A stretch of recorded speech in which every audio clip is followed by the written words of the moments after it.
یار یہ پٹواری اتنے کوئی بدقسمت ہیں، اتنے کوئی بدقسمت ہیں، پچھلے 2.5 سال سے مٹھائی کے ڈبے لے کر بیٹھے ہیں، اور بعض اوقات تو یہ کھا بھی چکے ہوتے ہیں، بعد میں انہیں پتہ چلتا ہے کہ مٹھائی ابھی نہیں کھانی تھی۔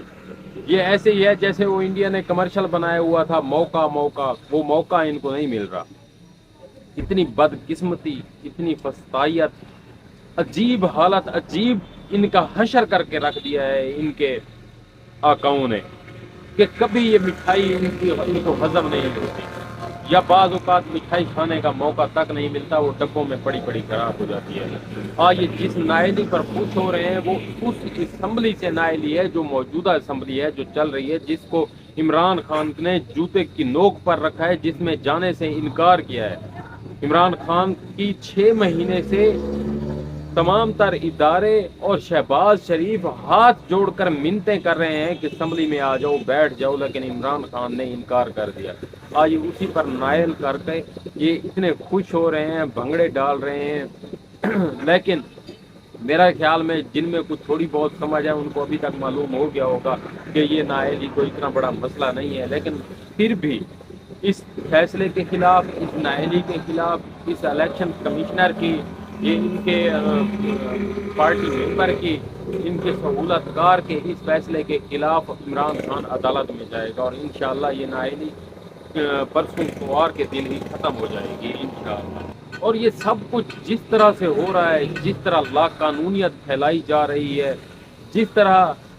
یہ عروج پر ہیں یہ خبیث لوگ، یہ کنجر لوگ، جس طرح آج عروج پر ہیں، اس چیز کو دیکھ کر دل تو دکھتا ہے، لیکن خوشی یہ ہوتی ہے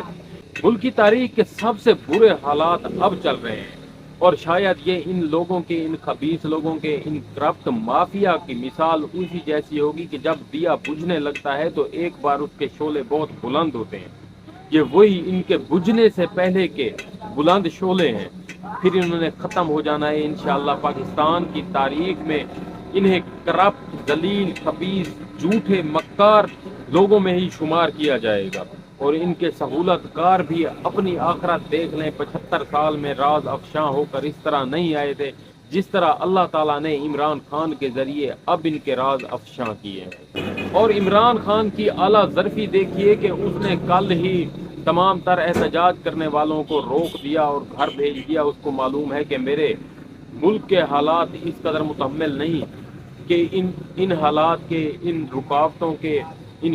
روڈوں کی بندش کے، یا اسلام آباد کو بند کرنے کے جو نقصانات ہوں گے ان کا وزن پاکستان نہیں اٹھا سکتا۔ ایک طرف عمران خان کی اعلیٰ ظرفی دیکھیے کہ جہاں پورے ملک کا نظام، تمام تر مافیا اس کے خلاف ہے، پھر بھی وہ اپنا ملک بچانے کے لیے، اپنے ملک کے حالات بہتر کرنے کے لیے کوئی بھی ایسا فیصلہ نہیں کر رہا ہے جس سے ہمارا ملک یا ہماری معیشت مزید برباد ہو سکے۔ دشمن بھی ایسے ملے جو اسکرپٹ پہ کام کرتے ہیں، اور وہ اسکرپٹ رائٹر بھی اتنا کوئی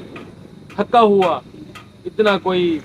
گرا ہوا ہے کہ اس نے کبھی کچھ کام کا نہیں رکھا، یا شاید یہ عمران خان کے ساتھ اللہ تعالیٰ کی مدد ہے کہ وہ جتنی بھی اسکرپٹ لکھتے ہیں، جتنا کچھ بھی کرتے ہیں، جو پلانز بناتے ہیں، سب الٹا ہو کر انہی کے گلے میں پڑ جاتا ہے۔ یہ توشہ خانہ کیس دیکھ لیجئے، زرداری اور نواز شریف پر 3 سال سے زائد ہو گئے ہیں، یہ مقدمات چل رہے ہیں، لیکن ان کا فیصلہ ابھی تک نہیں ہے۔ یہ الیکشن کمشنر